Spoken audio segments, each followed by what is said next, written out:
Okay, I just want to get the elephant out of the room, out of the way before I get any comments about it. All right, guys, this is my hair, okay?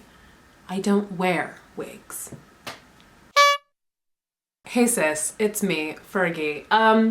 You've not seen this wig before. I bought it around Halloween for my Elle Woods costume and then never ended up using it because the color is a bit off and it also tangles up at the back if you look at it the wrong way. But you know, I just decided to give her a little chance. I feel like Jennifer Coolidge, and that's all right with me. I am wondering though, if I were to make a character based off of this wig, not saying I am, I'm saying if I were to, subjunctively, you understand. If I were to make a character out of this wig, who would they be? What's the story of this hair?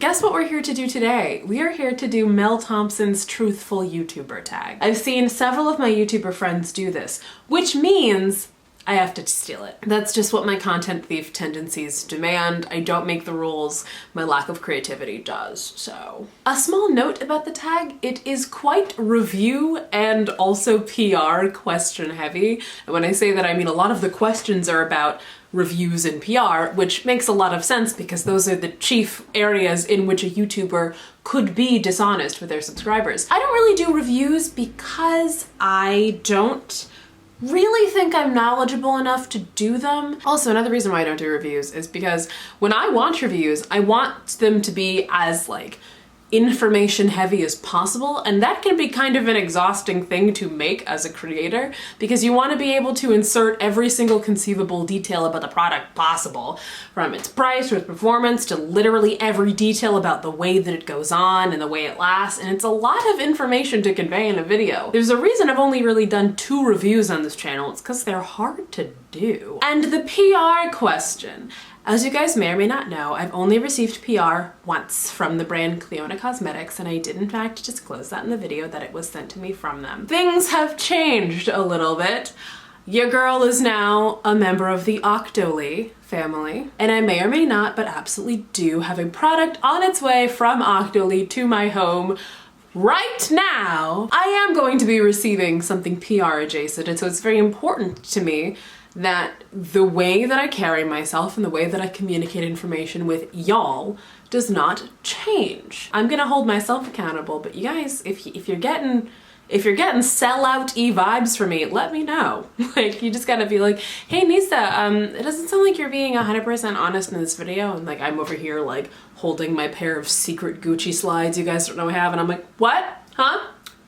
You sound poor. I don't think I'm going to listen to you. Just like keep an eye out for when, I mean if that starts happening. Close one, Nisa. Now back to looking at these LA apartments. With all of that out of the way, let's get started on this tag. The Truthful YouTuber tag by, once again, Mel Thompson. Question 1. Have you ever received a product, tried it, didn't like it, and then what? Decided not to review it? I have done this in the sense that I've purchased something with the vague intention of talking about it on my channel and then not liked it and be like, well, let's not share this shame with the YouTube audience. A product I recently did that with was the BH Cosmetics Blush to Neutrals palette.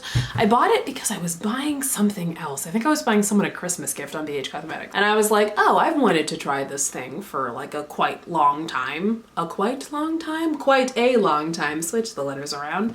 And I was like, well, let me throw this in here. I had never tried any of BH Cosmetics' like large black low-key private label looking palettes, even though that's what they've had since I first heard about the brand back in like 2013. They've always had those like larger black palettes, and then I got it and it was like one of the worst goddamn palettes I've ever used in my life, and further solidifies my theory that a pair of twins runs BH Cosmetics. One of them is good and one of them is evil. And the good twin is in charge of putting out palettes like the Zodiac palette and the It's My Ray Ray palette. And the evil twin is in charge of putting out things like the yellow and orange shades in the Take Me Back to Brazil palette, and the Blush to Neutrals palette, and other bad things from BH Cosmetics that make me sound like I don't know what I'm talking about when I recommend their shadow formula. Shadow!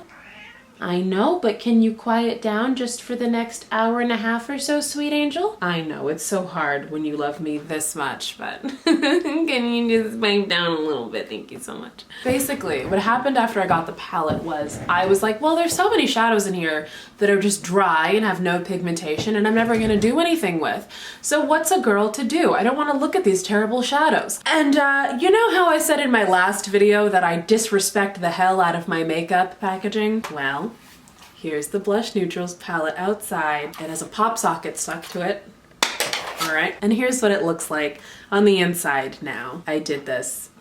You see this jagged line? I did that with with an X-Acto blade. I decided to take out all of the pigments and colors and shadows that I knew that I would never use. And so many of them were so bad that I was left with 6 eyeshadows. I don't mind the blushes. They're very gently pigmented, but they're also blushes, so like, they should be. They're fine. They're great. Since savagely depotting this, I have not reached for this once.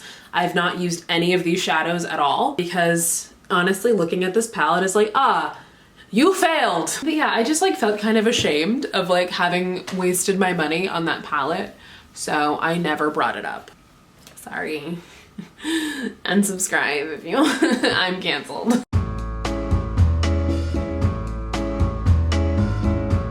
3. Product you want but won't buy because you don't support the brand. Yeah, I'm gonna go ahead and suggest the frick everything that Lime Crime makes. I know we're split on Lime Crime. I know half of us are good with Lime Crime. I know the other half of us aren't good with Lime Crime. I'm just like not quite there yet. However, if I was there, it would be bad for my checking account because I would get the good goddamn entire product range. I would get the Venus 2, all of the wet cherry glosses. I would get the Venus 3. Like I would get everybody up in here. I love Lime Crime's branding. I love their packaging. Like it's not fair. Why did I have to be born with so many freaking principles? You don't choose the social justice harpy life. You're born into it. 4, do you have any blocked words? No, I don't. Any negative comments I get are great because they don't follow any particular theme. It's really astounding. I've gotten negative comments about using too many jump cuts. I've gotten negative comments about needing concealer on my under eyes because somebody was mad that I said Kylie Jenner didn't earn being a billionaire. I've gotten negative comments about like stirring the pot when I made my Truth video. I got one today that implied that I was racist against white people, so that was a ride. I've gotten the Kat Von D comments. Every single time I bring up PewDiePie, someone gets mad at me. It's just a whole wonderful grab bag of me not caring. So I don't have any blocked words because I cannot predict what people are going to hate me for. 5, do you delete comments? If so, why? Mostly I've hid people. I've hid people's comments on my channel, which is also the answer to question 6, which is do you block people? Not really. I hide people. I have like 7 people who are hidden from my channel because I think the idea of that person still commenting and thinking that people are seeing it is really funny. Why would I deny myself the joy of thinking about that by merely blocking them? No, we hide in this household. I have deleted comments before. When I made my video about Kat Von D and misuse of influence, I got 1 or 2 comments that were just full scale like MLA format essays about like, well, here's why vaccines are. So I was like, sis, nobody's gonna read that. Did you have fun wasting a half hour? Because nobody read it. You know? When I inevitably have my scandal, we'll see how I react. Question 7, have you ever lied about a product to stay on good terms with the brand? No. I actually recently had a conversation with my older brother who's like a business person, and so once he found out that I had like a small following on social media, he was like, ooh, how are you capitalizing on your SEO and like whatnot. And I mentioned to him that I got like one of those tea companies, I got like Teamy blends sliding in my inbox like the day I hit 2,000 subscribers. And they were like, hi, I'm Allison from Teamy and I want to know if you want to completely sell out and push a damaging product to your subscribers. And I was like, I'm gonna leave you on red, sis, but thank you so much. There are fewer brands that are interacting with me on a business level than there are subscribers who like watch and enjoy my content and like me and like what I stand for and what I say. And that would be like totally shooting myself in the foot credibility wise if I were to start lying for the sake of brands. Corporations are not people. They don't have feelings. The most important relationship that you have as a creator is with your subscribers. If I were to sell out for a brand and lose the respect of a bunch of my subscribers, I would get a check for doing a sponsored video from that brand. That's like one particular amount of money. That versus like the continually increasing amount of AdSense I would get from not ruining my credibility and having people continue to watch me. It's literally like Y equals MX plus B. Like, no, it's not. But I got like a C plus in pre-calc senior year. I don't know what I'm talking about. Basically, no, I haven't and I don't plan to. 8. Have you ever initially liked a product and you reviewed it and then changed your mind but didn't let your audience know? In a way, yes, because I definitely feel like I was harsher on the BH Cosmetics Take Me Back to Brazil palette on YouTube than was necessarily necessary. I am a vaguely hyperbolic person. If you haven't already gathered that from literally everything about my personality and the way I present myself, it's not really like a largely terrible palette with like 3 good shades. It's a medium palette. I would say that of it, the 2 Transformer shades are whack AF. The yellows and oranges are whack AF. The light greens are also whack. The dark greens are okay. The blues and purples are pretty great, but they're not as good as they were in the original palette, in the original Take Me to Brazil, and that's what bothers me about them. But the reds are better, the pinks are also better, and there's also more of them in this palette. I don't know why I'm so mean about that palette. I think it's because yellow, orange, and green are 3 of my favorite colors families to work with, and those are the weakest ones in that palette. I think those are also the hardest to get right for deeper skin tones. I know a lot of people say purple is very hard to get right formula-wise, but I have not really used a bad purple eyeshadow in my time. But I've used a heck of a lot of bad oranges and a heck of a lot of bad greens and yellows. Moving on. Oh, Mel, why are you trying to get me freaking canceled?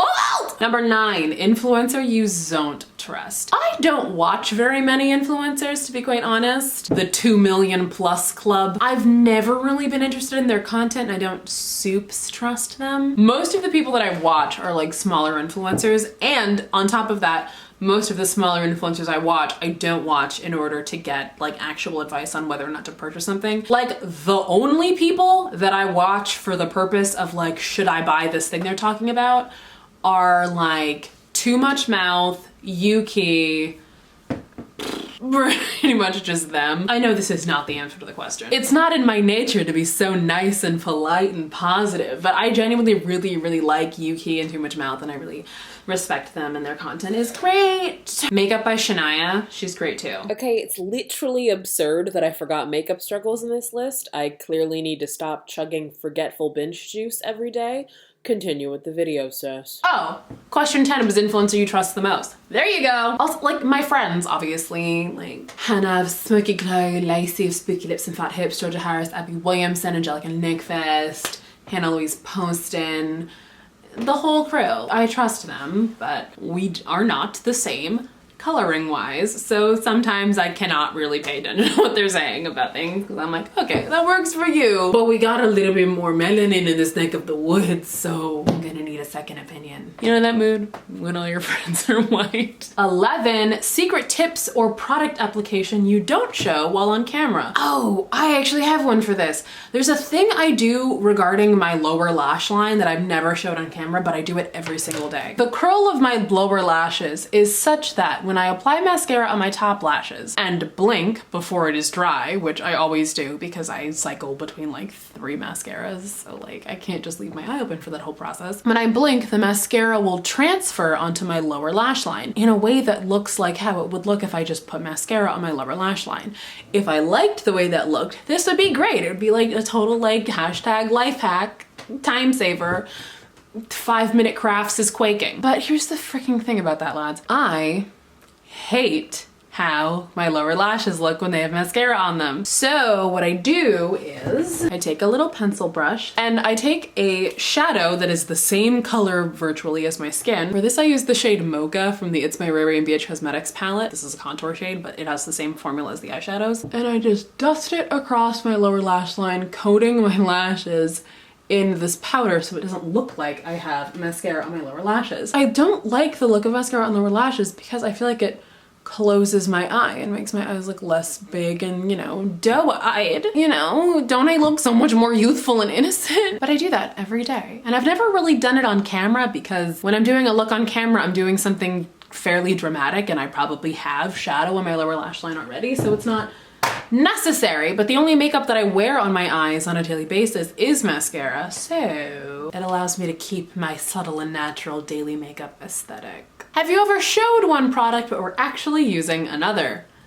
No. That's really weird. 13, have you ever not disclosed a sponsorship? No, because I have never had one. But also, like, you know that I haven't, because do you know how giddy I would be to be able to make one of those like quirky little YouTuber commercials in the video that's sponsored that like Emma Chamberlain and Gus Johnson and Drew Gooden do? I would make it a whole thing. You know that I would make it a whole thing. You know I'd put on a wig. You know I'd put on this voice. Also, this video is sponsored by Squarespace. Squarespace is blah, blah. I would milk it. On that note, whatever happened in Nature Box? Have you ever had a bad interaction with a brand? I've had bad interactions with buying stuff from brands before. Like when Wet n Wild just kept my package maxing and relaxing in their factory after they sent shipping info to FedEx for 2 weeks. Not thrilling to deal with. But like, no, I've never had a brand like come at me sideways or whatnot. I guess I just have to start antagonizing people. 15, have you ever bandwagoned other people's thoughts on a particular product? Without really realizing it, yeah. I do try to like do a little bit of research and like actually gauge the opinions of multiple people about something. In those videos, like anti-hauls or chatting about new product releases videos, everything I'm saying about it does not come with first-hand experience unless I say that it does, because I don't own those products, you know? So if you're really keen on buying them, don't just take my word for it. Try it in store if you can, watch other people's videos, but that kind of goes without saying when it comes to YouTube. You should always be aware of the fact that you shouldn't just trust one single person's thoughts or feelings or opinions about something if you are actually trying to buy it yourself. And that's just tasteless. You know, that's just frickin' oolong. I can't do anything about it. Oh, number 16. Things other creators do that get on your nerves. In Instagram tutorials, when people are applying highlighter and they put on that face,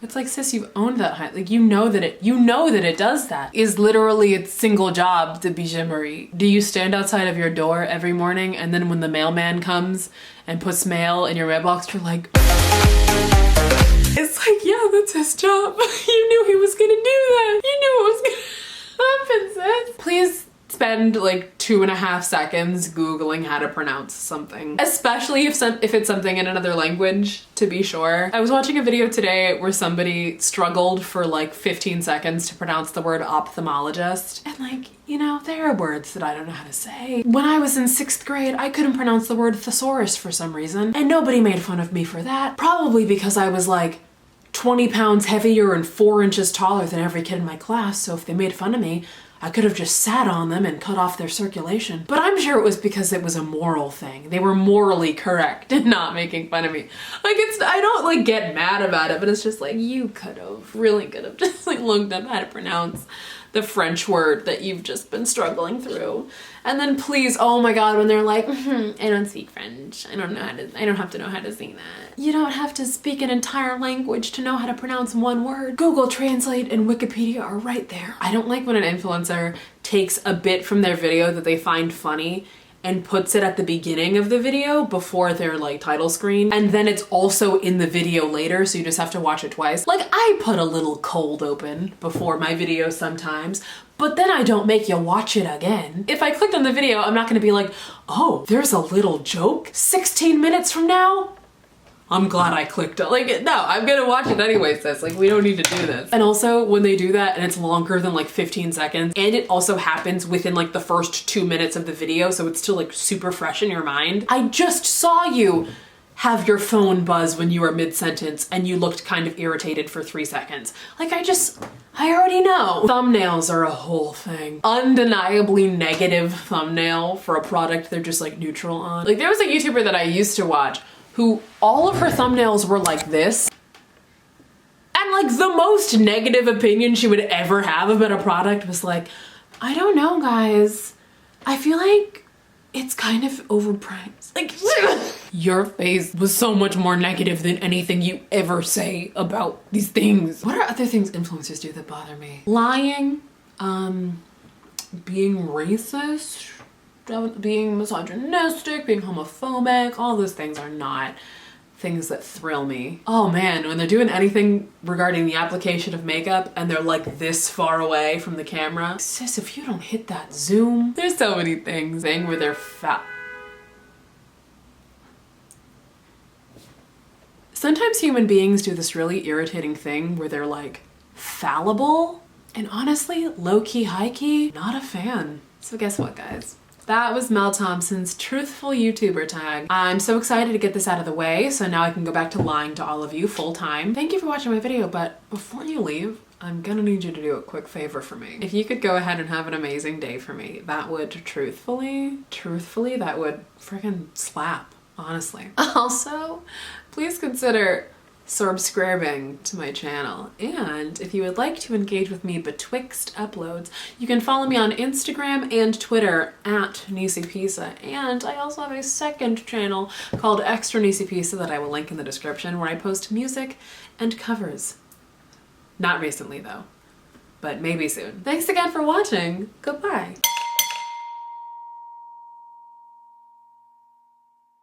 So I don't do a great Jennifer Coolidge impression, but I found out the other day that if I start with a Reagan impression, I can kind of like twist it. Mr. Gorbachev, tear down this wall. I'm taking the dog, dumbass. It's not really there, but like it's kind of there.